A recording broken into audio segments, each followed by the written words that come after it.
사랑의 하나님, 성막 두 번째 시간입니다. 성막을 통해서 우리 하나님을 더 알게 하시고 예수 그리스도를 알게 하시고 인간이 어떤 존재 알게 하시고 영혼이 변화되는 진리, 그 진리를 발견하는 복된 시간 되게 하여 주시옵소서. 우리 주 예수 그리스도로 기도드립니다. 아멘. 자, 오늘 성막 두 번째 시간 다른 이유입니다. 다른 이유. 다른 이유. 자, 어떤 내용인지 궁금하시죠? 보겠습니다. 자, 먼저 기준이 다르죠. 기준이. 기사 하나를 소개하겠습니다. 자, 헤럴드 경제기사인데 2022년 4월 29일 기사입니다. 이 기사에서 책을 하나 소개하고 있어요. 그 책도 지금 소개하겠습니다. 책 제목이 뭐냐면 무엇이 옳은가요? 무엇이 옳은가? 좀 뭐 성경적인 설교적인 책 같지 아닙니다. 이 책의 결론은 뭐냐면 영원히 변하지 않는 윤리와 도덕은 없다. 사람들이 과거의 윤리적 기준을 가지고 오늘을 평가하지 않으면 좋겠다. 윤리는 바뀐다. 영은 불변한 거 없다. 이렇게 결론 짓고 있어요. 완전 반성경적이고 반진리적인 그런 책입니다.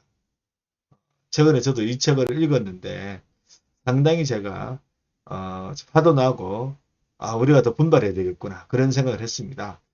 이 책에는 어떤 내용이 있냐면 기사 내용 하나를 또 소개해 드리겠습니다. 기사인데 이거예요. 같이 한번 보고 그러면 좋겠는데 다만 그에 따르면 이 책에 따르면 올바르고 윤리적이며 표준이라 여기는 기준이 미래를 쳐다보기 어려울 정도로 빠르게 바뀌고 있다. 우리가 자명하다고 진리라 믿어온 것들을 지탱하는 10년들 중에 많은 것이 이미 무너졌다. 예. 여러분도 그거 들어봤죠? 남녀 칠세 부동석. 저 어릴 때만 해도 남녀 칠세 부동석이라는 말을 상당히 많이 썼습니다. 농담도 많이 썼지만 실제 생활에서도 남녀 칠세 부동석 많이 썼어요. 명절이나 친척들이 다 모이면 할머니하고 이제 큰아버지 어떤 그런 남자들, 어른 성인 남자들의 밥상이 따로 있고 며느리 밥상이 따로 있고 그리고 또 손주들 밥상이 따로 있었어요. 이게 둘러 앉아서 먹는 때도 있었지만 아주 뭐 이렇게 특별한 날에는 그렇게 밥상을 따로 차리는 경우가 종종 있었습니다. 어떤 정말 이렇게 지금 생각하면 반인권적이고 또 비윤리적인 그런 시대착오적인 그런 이제 사고 방식이었지만 그런 것들이 있었다는 것입니다. 하지만 우리는 어떤 신앙입니까? 그런 남녀치세 부동석처럼 시대가 바뀌며 사라져야 될 윤리적 기준이 있어요. 또 노예 문제 이런 것들 맞죠? 여성을 또 학대하고 여성에 대한 문제, 어린아이에 대한 문제, 인권에 대한 문제 많이 있죠. 요즘은 동물권도 있잖아요. 저는 그것이 또 중요하다고 생각합니다. 동물을 쉽게 학대할 수 있는 사람은 사람을 학대할 수 있거든요. 그래서 동물들을 학대하는 것, 그것도 조심해야 되겠죠. 하지만 영원히 변하지 않는 윤리가 있다는 것입니다. 영원 불변한 윤리, 바로 성경적 진리를 얘기하죠. 우리는 그것을 믿습니다. 우리의 신앙은 영원 불변하다. 한 진리가 있다. 바뀌는 윤리적 기준도 있지만 영원 불변하는 윤리적 기준도 있다. 이것이 바로 우리의 신앙입니다. 성막을 통해서 한번 이런 것들을 앞으로 계속 살펴볼 거예요. 먼저 성막의 구조부터 보겠습니다. 성막의 구조를 보겠는데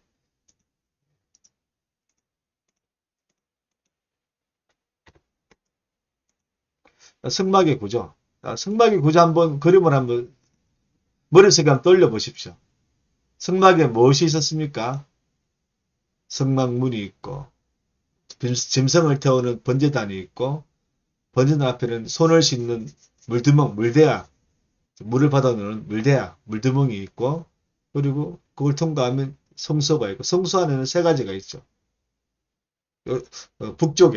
북쪽에는 떡상, 12개의 떡을 떡상, 진설했다 해서 가지런히 정성스럽게 진열했다. 그래서 진설병이라고 부릅니다. 떡병자.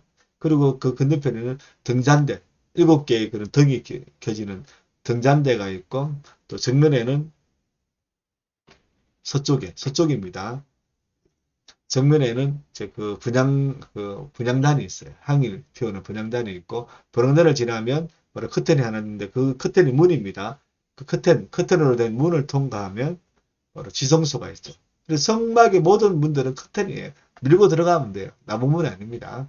커튼인데 아무튼 주 출입문 하나밖에 없어요. 동쪽에 하나밖에 없어요. 없고 성소로 들어가는 문 하나, 커튼 하나, 또 지성소 들어가는 커튼 하나, 이 세 개의 문이 있는데 주 출입문은 도대체 하나밖에 없어요. 자, 방금 제가 설명드렸던 거, 지성소에는 뭐가 있습니까? 지성소에는 바로 언약궤가 있죠. 언약궤의 뚜껑을 하나님께서 은혜를 베푸시는 자리, 왕자례에서 왕의 통치가 은혜잖아요. 그리고 그래서 왕자가 있는 시언자, 바로 시언자가 언약궤 뚜껑입니다. 자, 번제단이 있고, 자, 펜을 한번 쓰겠습니다. 번제단이 있고, 물두멍 물대야가 있고, 들어가면 진설병상이 있고, 금촛대라고 말씀드린 엄밀하면 금으로 만든 등대입니다. 등대. 금양단이 있고, 은하기가, 은하기 뚜껑은 바로 시원자죠. 시원자가 있습니다.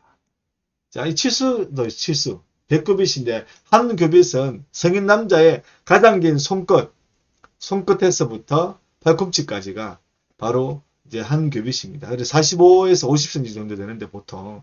그래서 100교빗은 45m에서 50m 정도 되죠. 그래서 이런 치수, 그 다음에 이런 구조들의 그런 시설물들의 배치, 또 시설물의 그런 재료들, 치수들, 하나님께서 정하셨어요. 하나님께서 모세를 통해서 명령하셨고, 모세가 그 명령대로 지은 것이 바로 성막입니다. 자, 이제 이런 성막의 구조를 보셨잖아요. 그러면 우리 성막은 또 특징이 하나 있어요. 중요한 특징인데 무엇이 있을까요? 성막의 중요한 특징. 그것은 뭐냐? 이동식입니다. 이동식. 이거 먼저 지울게요.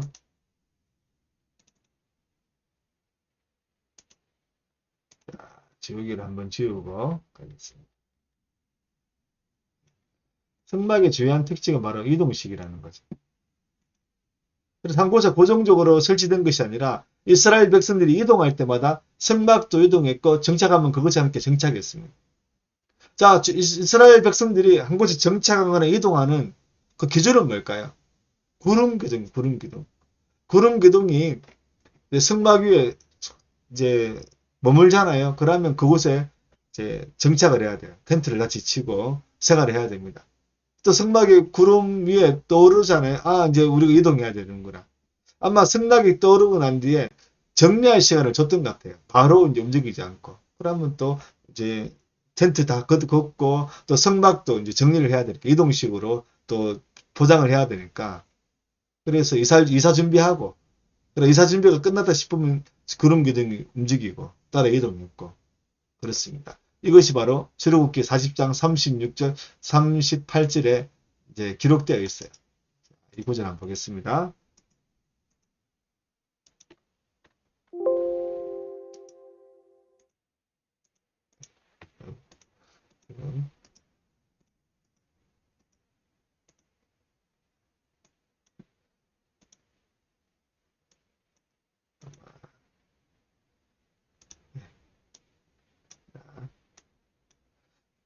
구름이 성막에 떠오를 때는 이스라엘 자손이 그 모든 행진하는 길에 앞으로 나아갔고 구름이 떠오르지 않을 때는 떠오른 날까지 나아가지 아니하였으며 낮에는 여호와의 구름이 성막에 있고 밤에는 불이 그 구름 가운데 있음을 이스라엘 온 족속이 그 모든 행진하는 길에서 그들을 눈으로 보았더라. 자, 구름 기둥은 안내하는 역할도 했지만 그 사막의 그 뜨거운 태양을 또 햇빛을 가려줬죠. 자외선 차단시켜줬죠. 또 사막은 밤에 엄청 춥다고 합니다. 일교차가 보통은 2, 30도. 많은 데로 40도. 사막인데 영하까지 내려가는 경우도 있대요. 그런 기온차 때문에 사막에 이슬이 맺혀서 사막에 그나마 있는, 그러니까 사막이나 이런데 또 강야, 사막 비슷한 강야 이런데 그나마 있는 나무들이 이슬 머금고 자라죠. 네. 밤에 너무 추우니까 불이 그 구름 가운데 있었다. 불기둥이 있었다는 것은. 그래, 구름 기둥과 불기둥으로 하나님 인도하셨다. 그렇게 우리가 표현하는데, 바로 그런 의미입니다. 자, 다시 보면, 자, 이제 성막 이동식이었다는 건데, 알아봤고요. 그 다음에 이제 성막 전체의 그런 의미는 뭘까요? 성막 전체 이 구조의 의미. 첫 번째로 성막은 하나님을 의미합니다. 하나님. 성막의 중심에는 언약궤가 있다고 했죠. 그 언약궤의 뚜껑이 바로 하나님의 왕자인 시언자입니다. 따라서 성막은 하나님께서 통치하시는 장소이면서 곧 이스라엘 백성들과 함께 하시는 하나님을 의미하죠.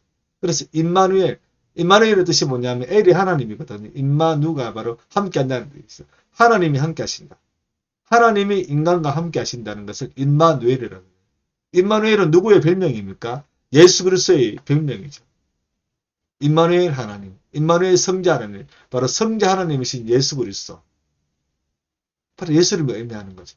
그래서 성막은 성부 하나님, 또 성자 하나님, 그리고 또 이스라엘 우리와 함께 계시는 성령 하나님, 이 삼위일체 하나님을 의미하는 것이 바로 성막입니다. 그래서 성막의 전체적인 구조의 의미도 그렇지만 성막에 있는 각 구조물, 번제단, 물두멍, 뭐 등잔대 이런 모든 것들이 언약궤 모든 것들이 또 하나님을 의미합니다. 또 예수 그리스도를 의미하기도 하는데 자, 한 가지 예를 볼게요. 성막의 문은 주칠문은 몇 개입니까? 동쪽에 하나죠. 하나님께 나아가려면 이 주칠문 동쪽에 하나 있는 그 문으로 들어가야 돼요. 울타리로 넘어가면 죽어요. 그 출입문으로 들어가야 됩니다. 유일한 문, 유일한 구원의 길이신 예수 그리스도와 이것이 연결되는 거죠.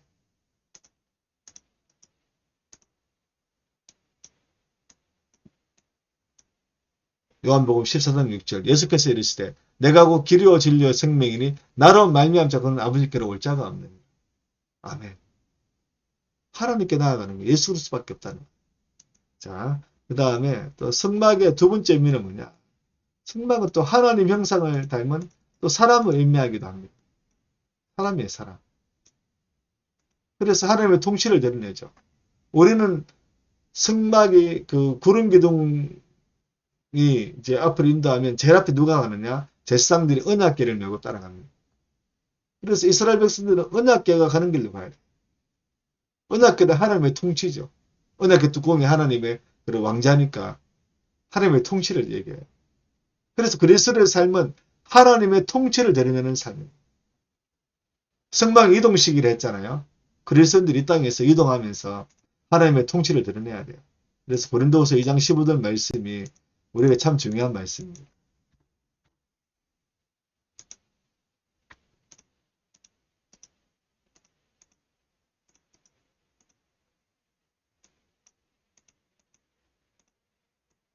우리는 구원받는 자들에게나 나가는 자들에게나 하나님 앞에서 그리스도의 향기니 바로 그리스도를 하나님의 통치를 나타내는 그리스도의 향기, 예수 그리스도 구원을 나타내는 그리스도의 향기가 돼야 된다는 거죠. 자, 성막의 또 중요한 의미 중에 하나가 뭐냐? 아까 성막은 누가 모든 치수나 또 배치를 결정한다 그랬죠? 하나님이죠. 성막의 모든 것은 하나님께서 결정하신다는 겁니다. 모든 결정권은 우리에게 있는 게 아니에요. 하나님께 있습니다. 하나님께. 자, 이것이 우리에게 아주 중요한데 성막은 하나님이고 성막은 또 하나님의 통치를 드러내야 되는 그리스도의 삶을 뜻하고 또 그리스도인을 뜻하기도 하고 또 성막은 모든 것이 하나님의 뜻대로 결정된다. 그것을 의미하기도 하죠. 그런데 결국은 뭐냐? 신앙의 기준이 다르면 신앙에 다르면 기준도 다르다는 거예요. 신앙에 다릅니다. 그래서 윤리적 기준도 다릅니다.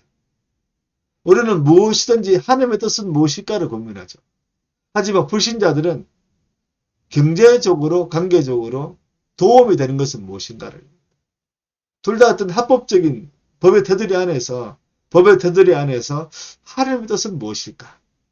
이것이 바로 윤리적 기준이라면 불신자들은 경제적으로, 관계적으로나 더 유익한 것은 무엇일까가 윤리적 기준이 될 수 있다는 거죠. 천지 차이입니다. 하나님의 뜻은 변하지 않으니까 우리는 윤리적 기준 중에 변하지 않는 윤리적 기준도 있다. 우리가 그렇게 이제 말할 수 있는 것입니다. 여러분, 우리 이 땅을 나그네로 살아요. 우리의 시민권은 어디에 있습니까? 우리의 시민권은 바로 하늘에 있죠. 하늘에. 빌립보서 우리 3장 20절 바울이 이 놀라운 고백, 그러나 우리 시민권은 하늘에 이르는지라. 거기로부터 구원하는 자 곧 주 예수 그리스도의 그자는. 그러니까 우리는 이 땅에서 살아가지만 영원한 하나님 나라를 바라보고 살아야 돼. 하나님 나라가 영원하다는 것은 바로 윤리적 기준도 영원할 수 있다는 것을 또한 증명한다고 볼 수 있습니다. 세상 사람들은 하나님 나라를 믿지 않죠. 그러니까 윤리적 기준은 바뀐다고 믿는 거예요. 여러분, 우리 인생뿐만 아니라 이 땅의 모든 결정권은 하나님의 손에 있습니다. 그래서 하나님 나라에도 영원히 변하지 않는 윤리적 기준이 있다면 이 땅에서도 하나님이 주인이시기 때문에 영원히 변하지 않는 윤리적 기준이 있다는 것입니다. 윤리적 기준 안에는 구원받는 기준, 그 다음에 어떤 도덕적 기준, 동성애나 이런 것들, 또 가정에 대한 기준, 또 교회에 대한 기준, 이런 것들이 변하지 않는 기준들이 있다는 거예요. 여러분, 변하는 것이 인간이 만든 것입니다. 주로. 또 하나님 만든 것 중에 변하는 것도 있어요. 씨앗이 변해서 나무가 되고 변하잖아요. 하지만 영 하나님 인간이 뭐 이렇게 변하지 않는 것들을 만든다면 영원히 변하지 않는 것은 하나님만이 만들 수 있어요. 그러니까 인간이 이해를 못하는 거죠. 차원이 다르니까. 인간은 겨우 3차원이지만 하나님은 4차원, 5차원, 10차원, 20차원까지 뭐 무한대의 차원을 가지고 있는 분이시니까 이해할 수 없죠. 인간의 어리석음을 반증하는 거예요. 영원히 변하지 않는 진리는 없다. 인간이 어리석다는 것을 반증하는 것. 우리는 이것을 믿어야 됩니다. 영원히 변하지 않는 인류의 기준이 있습니다. 이것을 믿고 오직 하느님만 바라보고 사는 우리 모두가 되기를 바랍니다. 기도하겠습니다. 사랑의 많으신 아버지 하나님, 영원히 변하지 않는 인류의 기준이 있음을 다시 한번 확인했습니다. 성막의 모든 것이 하나님을 결정하시고 성막이 또 하나님을 상징하고 또 그리스도인 우리를 상징한다는 것을 다시 발견했습니다. 그리고 영원히 변하다는 하나님의 진리, 그것도 다시 확인했습니다. 우리 이 진리를 대로 살게 해주십시오. 세상 사람들은 상황에 따라 바뀐다는 진리가 있다고 합니다. 동성애도 인정해주고 가정 파괴해도 된다고 믿고 있어요. 하지만 우리는 이 모든 것들을 반대합니다. 하나님, 우리 마음속에 오직 하나님만 믿고 살기를 하지만은 그런 결심 있게 해주십시오. 믿음의 결심. 또 세상과 헤어질 결심하게 해주십시오. 오직 하나님만 바라보고 사는 우리 모두가 되기를 원합니다. 우리 주 예수 그리스도로 기도드립니다. 아멘.